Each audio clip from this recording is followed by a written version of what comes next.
जीवन हमें एक मौका देता है, इसलिए जब भी सही कॉलेज चुनने का समय आए तो सिर्फ मंगलायतन यूनिवर्सिटी आपके बेहतरीन भविष्य और सर्वांगीण विकास के।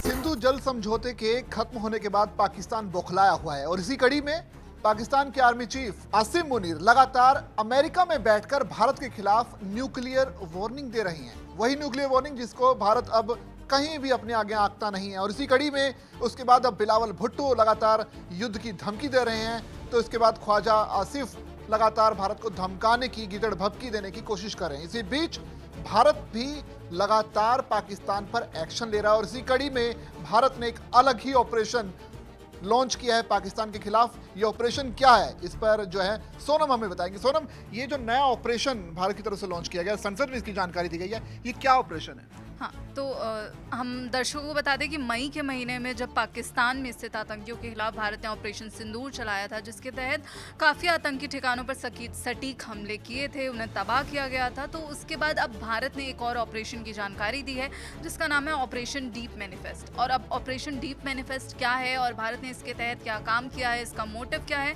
तो वो भी बताते हैं। तो इसमें पाकिस्तान से आ रहे माल को रोकने के लिए सरकार ने यह अभियान शुरू किया और DRI यानी कि राजस्व खुफिया निदेशालय ने ऑपरेशन डीप मैनिफेस्ट के तहत 12 करोड़ 4 लाख रुपए का जो पाकिस्तान निर्मित सामान है उसे जब्त किया है। ये सामान सीधे पाकिस्तान से नहीं बल्कि तीसरे देशों के रास्ते भारत में लाया जा रहा था। अब आप सोच रहे हो कि ये तीसरा देश है कौन, तो तीसरा देश जिसका नाम आ रहा है वो है दुबई। और ये जांच में पता चला है कि जो ये सामान है पहले पाकिस्तान के कराची बंदरगाह से दुबई भेजा गया, जहां उसे अलग कंटेनरों में डालकर भारत भेजा गया। ये माल जेबेल अली पोर्ट दुबई से भारतीय बंदरगाहों पर पहुंचाया गया था।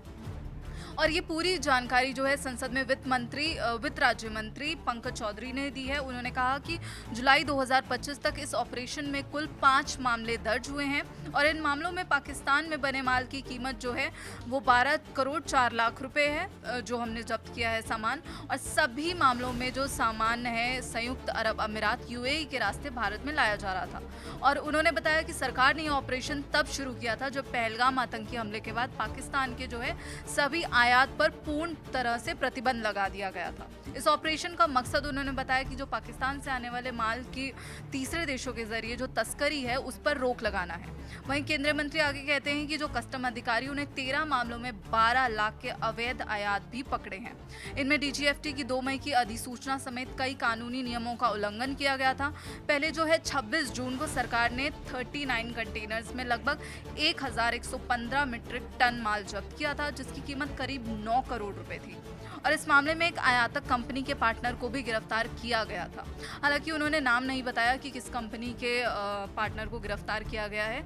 तो यही है ऑपरेशन डीप मैनिफेस्ट, जिसके तहत जो तस्करी हो रही है पाकिस्तान से, जो पाकिस्तान की तरफ से हमेशा भारत के खिलाफ जो साजिशें रची जा रही हैं, उसको अब एक और बार इस ऑपरेशन के तहत नस्तनाबूद करने की कोशिश भारत कर रहा है। यानी सोनम, हमने देखा कि ऑपरेशन सिंदूर में जैसे भारत ने पाकिस्तान ऑक्यूपाइड जो कश्मीर है उसमें आतंकी ठिकानों को तबाह किया, तो अब ऑपरेशन डीप फेस्ट के जरिए भारत ने जो गैर कानूनी तरीके से पाकिस्तान से आया हुआ सामान दुबई के रास्ते भारत में आ रहा था उस पर एक्शन लिया है। एक बहुत तगड़ा एक्शन भारत की तरफ से, क्योंकि हर तरफ से निगाह बना रखी है और इसी कड़ी में अब जो गलत तरीके से भारत में जो सामान आ रहा था उस पर नकेल कसी जा रही है। मतलब साफ है कि पाकिस्तान चाहता है किसी तरह भारत के साथ व्यापार किया जाए या भारत में अपना सामान पहुंचाया जाए, उस पर भी अब तगड़ा एक्शन। हाँ बिल्कुल, अभी पाकिस्तान भले ही परमाणु धमकियां दे रहा हो, भले ही कह रहा हो कि अगर युद्ध जैसी स्थिति होती है तो आधी दुनिया खत्म कर देंगे, जैसा कि आसिम मुनीर ने अमेरिका की धरती पर बैठकर कहा था, लेकिन